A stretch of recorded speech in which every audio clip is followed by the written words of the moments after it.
Jack Doy didn't just hit rock bottom, he tunneled beneath it, set up camp, and decided to stay. His latest string of collaborations isn't just desperate, it's a masterclass in how to burn down what's left of your career while pretending you're still the star of the show. So if you're wondering what's going on, let me paint the picture. Jack, a washed-up streamer who's clearly allergic to obscurity, has now resorted to paying ex-convicts and a handful of human pineapples, the island boys with the spiked hair, to stir chaos on camera while he just sits there, wide-eyed, praying for a viral clip. Jack's new plan is simple. If you can't create good content, just record other people's meltdowns and hope the algorithm looks the other way. At this point, he's less a creator and more a human tripod. And it's going about as well as you'd expect from a guy whose biggest claim to fame is wrecking luxury cars while live streaming. Open quote, "Guys, my McLaren's totaled just days before my 21st birthday." Close quote. Let's start with the Island Boys, because apparently Jack looked at two guys who once made out with each other and thought, yep, these are the collaborators who will resurrect my career. These walking Florida man headlines have appeared on his streams so often it's basically a running gag. Every time it's the same story. Someone breathes in their direction, they take it personally,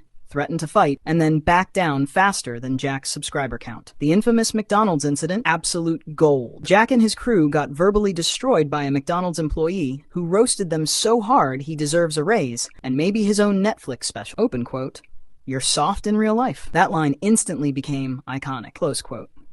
But of course, chaos never ends there. The Island Boys actually got offended when a cop said he didn't know who they were. Imagine being so irrelevant that not being recognized by a random officer becomes your villain origin story. These guys are best known for haircuts that look like they lost a bet with a lawnmower, yet they demand respect like Hollywood A-listers. Meanwhile, Jack just stands there filming, not even part of the action. He's like an expensive security camera with social anxiety, quietly recording while his content creators make fools of themselves. Watching him squirm as the Island Boys argue with a cop perfectly sums up how desperate this whole circus has become. Then came the Wes Watson era, because Jack apparently decided that ex-cons with anger issues make great entertainment, which, sure, is true, if you don't mind getting burned in the process. Wes Watson treats his prison sentence like it's a college degree. The man can't go 5 minutes without bringing it up. Open quote, "I was in prison, bro. Yeah, we got that 17 times ago. It's not a flex, it's a red flag." Close quote. Still, Jack keeps bringing him back because chaos means clips, and clips mean views, even if those views are people rubbernecking a slow-motion train wreck. But here's the thing, Jack doesn't control the chaos. He just prays it doesn't turn on him. And the moment Wes's crew started fighting each other while Jack looked ready to cry, that was pure cinematic poetry. You could literally see the instant he realized he wasn't the puppet master, he was just another puppet caught in the strings. His nervous hair-touching habit was working overtime as grown men with rage issues screamed inches from his face. And then there was Joe's son pulling out a knife, because apparently Jack's content strategy now involves actual crimes waiting to happen. Open quote, "What's he holding? A knife." Jack just sits there like, "This is fine. Everything's fine. Just please don't stab me on camera." Close quote. Watching him try to mediate that mess was hilarious and sad at the same time. He went from wannabe content king to terrified hostage negotiator in about 2 seconds flat. But nothing tops the situation with Joshua Block, because exploiting a man with autism for views isn't just pathetic, it's disgusting. Jack knows exactly what he knows Josh will break down, that it'll be painful to watch, and that people will still tune in. Watching Josh throw things and hurt himself while Jack egged it on wasn't content. It was exploitation, disguised as entertainment. The fact that Jack can sleep at night after profiting off someone's mental health struggles says everything about his lack of morality. He claims he's helping Josh by giving him a platform, but in reality, he's using him as a human stress ball for clicks. Open quote, "Oh, Josh is having an episode? Quick, start recording." Close quote. Because for Jack, his moral compass always points wherever the engagement numbers do. And that's the tragedy. Jack Doy has become a cautionary tale of what happens when your entire identity is built around being young, rich, and reckless. And suddenly, you're not that young anymore. Money's drying up, and the ideas ran out years ago. His crypto scams blew up in his face. The car crashes stopped shocking anyone. Fake relationship drama got stale. Now his whole plan boils down to pay unstable people to act insane while you film it and hope it goes viral. It's like being a wildlife photographer, except the wildlife is just troubled people. Documentary is your dying career. Saddest part? Watching him try to stay in control while everything burns down around him. He's like a kid playing with matches, surprised when the house catches fire. Well,